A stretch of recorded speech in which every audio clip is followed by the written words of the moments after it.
Pernah kepikiran nggak sih gimana caranya masyarakat itu berubah? Apa semua terjadi gitu aja? Atau jangan-jangan ada yang merancangnya? Nah, di bahasan kita kali ini, kita bakal bedah tuntas soal rekayasa sosial. Ini adalah ide keren di mana kita, ya kita semua, bisa loh jadi arsitek buat masa depan lingkungan kita sendiri. Oke, ini dia peta perjalanan kita. Kita bakal mulai dengan peran sebagai arsitek sosial. Pertama, gimana caranya merancang visi? Terus, kita pilih cetak birunya atau teorinya.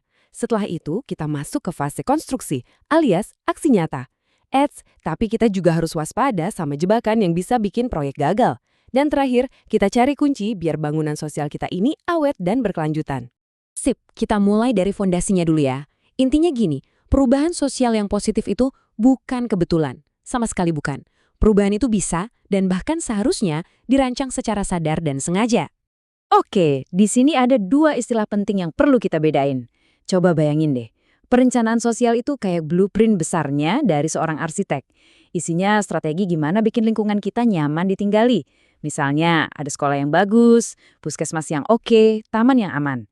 Nah, rekayasa sosial itu tahap pembangunannya, aksi nyatanya di lapangan untuk mengubah masyarakat jadi lebih adil, demokratis, dan setara. Jadi gampangnya, perencanaan itu visinya, rekayasa itu aksinya. Nah, namanya arsitek pasti butuh cetak biru kan? Di dunia rekayasa sosial, cetak biru ini ya teori-teori yang jadi panduan kita. Yuk kita intip beberapa gaya arsitektur atau teori yang bisa kita pakai. Yang pertama, ada teori rasional. Ini tuh gaya yang super terstruktur, dari atas ke bawah, alias top-down. Jadi, para perencana di atas sana mengidentifikasi tujuan, menganalisis semua pilihan yang ada, terus milih deh mana yang paling bagus. Kedengarannya efisien banget ya. Tapi, ada tapinya. Kelemahannya, suara warga di bawah kadang jadi kurang kedengaran. Berikutnya, ada gaya yang lebih main aman, namanya teori inkremental. Jadi, daripada langsung bongkar total, pendekatannya itu ya perubahan kecil-kecil aja tapi bertahap. Ini jelas lebih fleksibel, gampang disesuaikan, dan yang paling penting, risikonya lebih kecil. Nggak ada tuh ceritanya gagal total. Betul-betul kayak pepatah, sedikit demi sedikit, lama-lama jadi bukit. Nah, kalau yang ini seru banget, namanya teori partisipatif. Ini semua tentang kolaborasi, jadi arsiteknya nggak kerja sendirian di Menara Gading. Justru sebaliknya, dia turun dan merancang bareng-bareng sama warga. Masyarakat yang nantinya kena dampak perubahan dilibatkan sejak awal. Hasilnya keren banget. Rasa memiliki proyeknya jadi tinggi dan solusinya dijamin pas sasaran karena sesuai kebutuhan mereka. Lanjut, ada juga teori sistem dan konflik. Teori ini punya dua kacamata. Pertama, masyarakat dilihat kayak mesin rumit, di mana satu bagian rusak, yang lain kena imbasnya. Atau kacamata kedua, masyarakat itu kayak arena pertarungan, tempat berbagai kelompok dengan kepentingan beda-beda saling tarik-menarik. Nah, tugas arsitek sosial di sini jadi kayak wasit sekaligus negosiator handal yang menyeimbangkan semua kepentingan itu. Dan yang terakhir, gaya yang paling kekinian, teori konstruktivisme dan postmodern. Anggap aja ini cetak biru yang paling fleksibel. Teori ini nggak menerima segala sesuatu sebagai hal yang saklek. Justru, ia mempertanyakan semua yang udah dianggap biasa. Karena sadar banget kalau tiap kelompok itu punya pemaknaan dan cara pandang yang beda-beda. Jadi, kuncinya adalah siap beradaptasi di dunia yang serba nggak pasti. Oke, cetak biru udah kita pilih. Sekarang, waktunya bangun. Inilah fase konstruksi, momen di mana semua rencana di atas kertas diuji di dunia nyata. Percaya deh, ini bagian yang paling tricky sekaligus paling seru. Prosesnya ada dua langkah besar.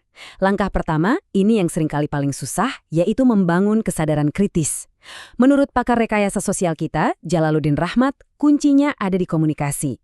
Gimana caranya kita bisa meyakinkan orang bahwa, hey, ada masalah nih, dan kita bisa kok mengubahnya? Nah, di fase ini kita harus cari tokoh-tokoh lokal dan kumpulin pendukung awal. Kalau kesadaran udah terbentuk, baru kita masuk langkah kedua, implementasi. Di sini kita rekrut lebih banyak orang, satukan visi, dan jalankan solusi bareng-bareng. Contoh suksesnya, ingat program keluarga berencana? Itu salah satu rekayasa sosial berskala besar yang berhasil mengubah cara pandang masyarakat. Sama kayak proyek bangunan beneran, pasti ada aja risikonya. Nah, dalam rekayasa sosial, risikonya ini nggak kelihatan. Bentuknya itu jebakan pemikiran dan mitos-mitos yang ada di masyarakat. Kalau nggak hati-hati, ini bisa bikin seluruh proyek kita ambruk. Ada beberapa lubang kesalahan berpikir yang wajib kita hindari. Misalnya, fallacy of dramatic intent. Ini tuh gampangannya menganggap satu kasus heboh sebagai cerminan semua masalah. Ada juga yang lebih bahaya, fallacy of retrospective determinism, yaitu pasrah dan bilang, ini kan udah takdir dari dulu. Dan yang bikin pusing, circular reasoning, argumen muter-muter yang ujung-ujungnya cuma nyalahin keadaan tanpa kasih solusi. Coba deh dengerin kalimat ini. Masalah ini adalah takdir dari masa lalu kita. Tidak ada yang bisa diubah. Kedengarannya familiar. Nah, inilah logika keliru yang super bahaya. Kalau orang udah percaya masalah itu takdir, ya udah selesai. Nggak akan ada lagi semangat buat berubah. Ini tuh kayak tembok mental raksasa yang harus dirobohkan dulu sama si arsitek sosial sebelum mulai membangun apa-apa. Selain jebakan pikiran individu, ada juga mitos yang hidup di tengah masyarakat.